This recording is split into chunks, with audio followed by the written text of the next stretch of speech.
안녕하세요. 오늘은 2월 6일이죠.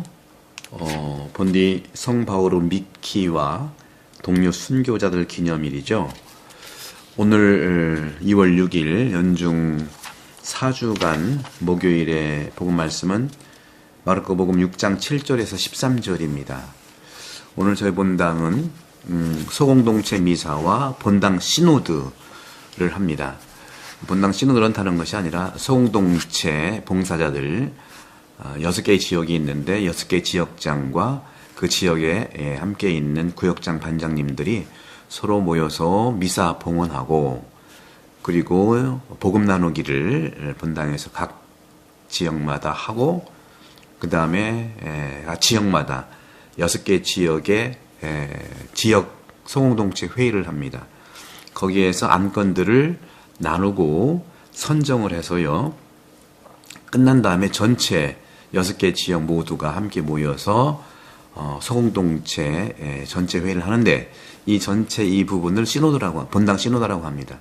그래서 지역에서 올라온 안건 나눔한 것을 선정한 것을 전체 회의에서 상정하는 거예요. 전체 회의에서 상정을 해서 그 상정된 것 중에서 채택을 합니다. 그렇게 채택된 것이 안건들이 여러 가지가 있겠죠. 그것이 한 달에 한 번 하는 마지막 사목평의회 때 또 상정에 대해서 그것을 본당 사목평의회에서는 아주 중요하게 다루면서 공동체 모임을 하는 거죠. 이것이 바로 본당 시노드예요. 교황청에서 이렇게 시노드하고요. 전 주교 지역 회의와 함께 또 교구도 그렇게 하는 거죠.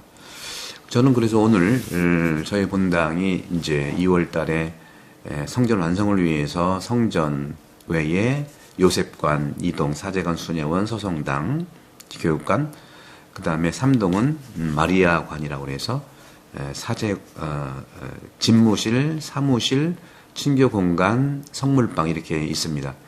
바야흐로 성전도 완성되듯이 소공동체도 본당 시노드를 통해서 그렇게 한 발씩 시노달리타스, 함께 가는 길, 또 동행 이러한 삶을 우리가 함께 할 거니까 우리 태안본당 모든 교회 여러분들, 구역장 반장님들께 지지해 주시고 응원해 주시면 감사하겠습니다. 오늘 복음은요. 오늘 복음은 12제자의 사명입니다. 오늘 복음 특별히 저는 마르코복음 6장 7절에서 둘씩 짝지어 파견하기 시작하셨다 하는 말씀.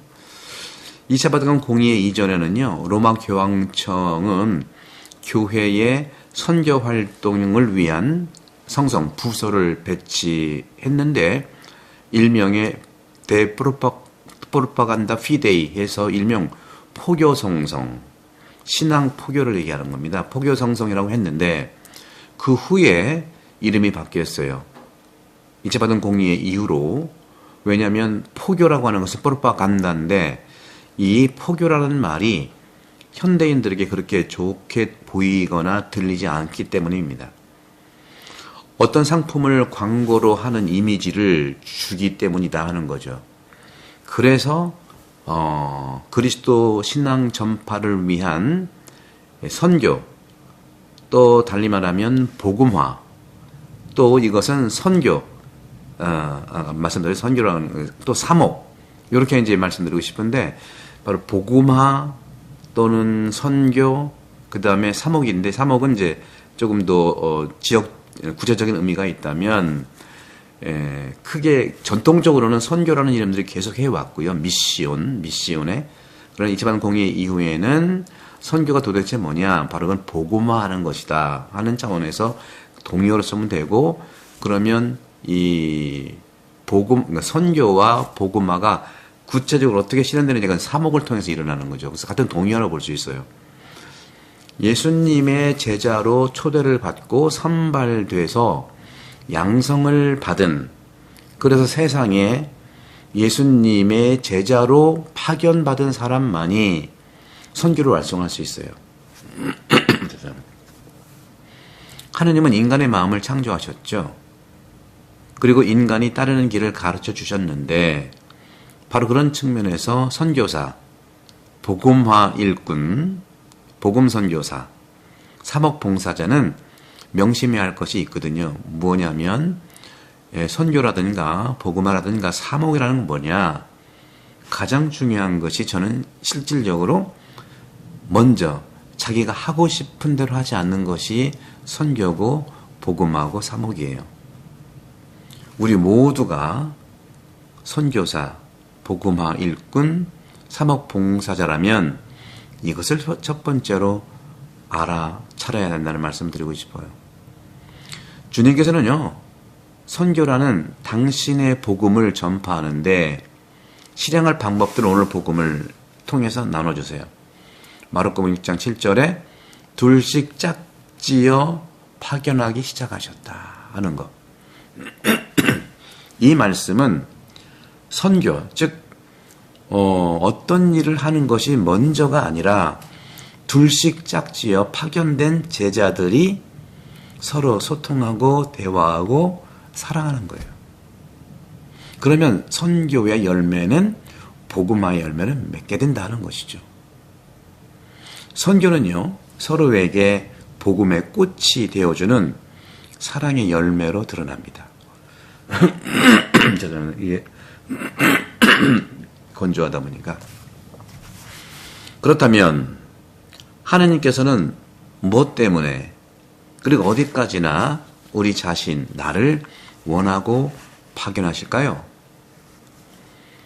특히 나를 파견하는 그분이 하느님이신데, 또 주님이신데, 그래서 내 꿈도 하느님이 되어야 된다는 의미이죠. 그렇기 때문에 유일하신 하느님만, 즉 주님 한 분만이 다른 이의 삶에 관심을 갖고 개입하라고 허락하십니다.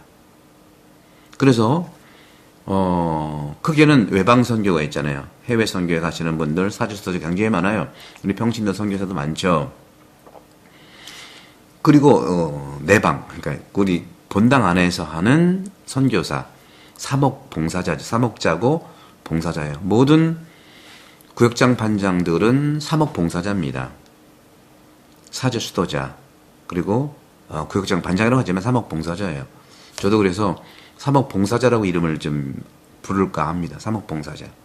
구역장 반장 하니까 무슨 뭐 구역에 이제 어떤 옛날부터 오는 그냥 우리가 남들을 위해서 희생만 해야 되는, 당연히 희생이지만 스스로 할 수밖에 없거든요. 저는 그래서 우리 본당에 지역장님들, 구역장님들 하지만 명칭은 사목봉사자다. 그래서 이 선교사 사목봉사자는 하느님의 권위를 첫 번째 존중하고 남용하지 말아야 된다는 것이죠. 그것이 바로 뭐냐, 내 마음대로 할 수 있다는 거죠. 내 걱정, 내 마음대로 하는 거.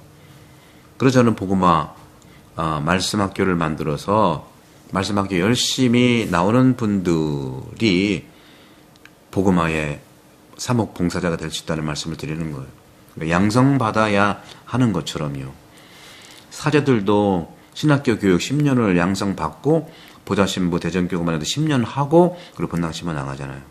20년 걸리는 거예요. 거기에 올인했을 때. 그런 점에서 없었으면 모를까, 저희 본당, 시드니 본당 말씀학교를 해서 사목봉사자 양성하는 거거든요. 그래서 우리가 그런 점에서 사목봉사자라는 것을 인식하고 그 사명, 하느님의 사명을, 복음을 알아차려야 된다는 말씀을 드리고 싶어요. 주님은 선교라는 당신의 복음을 그렇게 하면서 말씀드린 대로 둘씩 짝지어 파견하기 시작했고요. 그리고 주님께서 원하시는 그런 것에서 하느님의 뜻을, 권위를 첫 자리에 놓으라고 한 것이죠. 그렇지 않으면 내 뜻대로만 하고 하느님의 뜻이 아닌데 자기의 남용만 한다면 미래에 펼쳐질 드라마 각본은 즉시 망가지게 되고 교회가 아닌 것처럼 분열이 일어나고 재앙이 일어날 수밖에 없어요. 나라도 똑같습니다. 우리가 작년 12월 1월 얼마나 불안했습니까? 그렇죠? 그래서 주님께서는 이렇게 사목봉사자에게 권고하세요. 마르코복음 6장 8절에 전대의 돈도 가져가지 말라. 현대인들 항상 그러잖아요. 돈 없이 어떻게 하느냐? 그렇지 않습니다. 돈이 없을 때 오히려 교우들은 하나씩 서로 협력하고 나눠주시죠. 파견을 받은 봉사자에게 예수님은 돈 없이 출발할 것을 권고하세요. 인간의 경험이 가르치는 바 어떤 수단을 써서 생기는 모든 이익들과 효과적인 생각들은 그것들을 확산시키는 데에 있어서 분명히 지불할 것들이 반드시 있다는 거죠. 그것이 꼭 돈으로만 앞장서지 말라는 거예요. 바로 하느님의 방식, 하느님의 사랑, 서로 사랑하는 거. 그래서 첫 번째 돈 얘기한 게 아니에요. 첫 번째 둘씩 짝지어서 보낸 겁니다. 그렇죠? 둘씩 짝지어 보낸 거. 이 부분이 굉장히 중요한 거예요. 6장 7절. 그 다음에 6장 8절에 전대의 돈도 가져가지 말라고 얘기한 거죠. 그 다음에 세 번째 마르코 6장 9절에 옷도 두 벌은 껴입지 말라 하고 얘기하는 거예요. 옷이 그건 중동 지역이기 때문에 뭐 두꺼운 옷은 필요 없겠지만 밤에도 춥거든요. 예수님, 주님, 그리스도께서는 제자들에게 다른 일에 근심과 걱정을 하지 않도록 권고하는 거예요. 왜냐하면 그리스도의 제자들은 평화를 살아가면서 평화를 가르치는 복음 선교사고 사목 봉사자고 선교사이기 때문에 그래요. 오직 한 가지 여정에 필요한 것 조건이 있는데 그것은 바로 하느님이 파견했다는 거예요. 주님이 파견했다는 겁니다. 이 사실을 꼭 기억하십시오. 본당 신부가 임명을 하고 백성들이 임명을 해도 백성들 추천해서 본당 임명을 해도 하느님이 파견한 겁니다. 하느님이 사자고요. 하느님의 전령이에요. 그래서 우리들은 하느님 이외에 다른 것에 의지하지 말아야 한다고 주님이 말씀하시는 거죠. 그리스도교는요, 오랜 세월 동안, 2000년 동안이죠, 무거운 박해 시기와 또 고통의 시기, 어떤 희망도 발견할 수 없었던 순간을 경험했습니다. 많은 백성들이 회개하게 된 역사도 가지고 있어요. 좀 지나친 시대도 분명히 있었죠. 그러나 과거를 반면교사 삼아서 지금은 역대 교황님들이 계속 이러한 복음적 삶을 보여주시잖아요.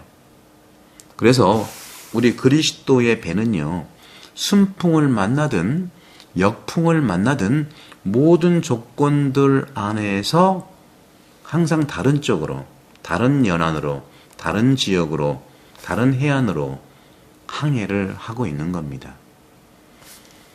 외방 선교든 우리 복음화 선교든 사목봉사자들의 절실히 필요합니다. 사랑하는 형제자매 여러분, 특히 태안본당 교회 여러분, 시드니 본당 여러분, 그리고 가톨릭 책방 교회 여러분, 마태복음 8장 24절의 말씀입니다. 그때 호수에 큰 풍랑이 일어 배가 파도에 뒤덮이게 되어 있다. 그런데도 예수님께서는 주무시고 계셨다. 주무시고 계셔도 주님만 계시면 됩니다. 여러분들, 그런 어려움 속에서도 우리가 살아갈 수 있는 그 힘을 오늘 축복으로 드리고요. 옷도 두 번 껴입지 말라. 여기에서는 옷이라는 것은요, 그래서 저는 이게 항상 수단이라든가 수도복이 바로 그런 의미가 될 수 있겠죠. 알아보는 것이고 단순하게 사는 것이죠. 우리 교우분들도 역시 같은 의미에서 자신의 삶을 드러낼 수 있는 평상복, 자연스러운 복, 그런 걸로 이해하시면 되겠습니다. 여러분들 구독, 선교 많이 부탁드리고 또 은혜로운 시간 되시기 바랍니다. 성부와 성자와 성령께서는 여러분 모두를 강복합니다. 감사합니다.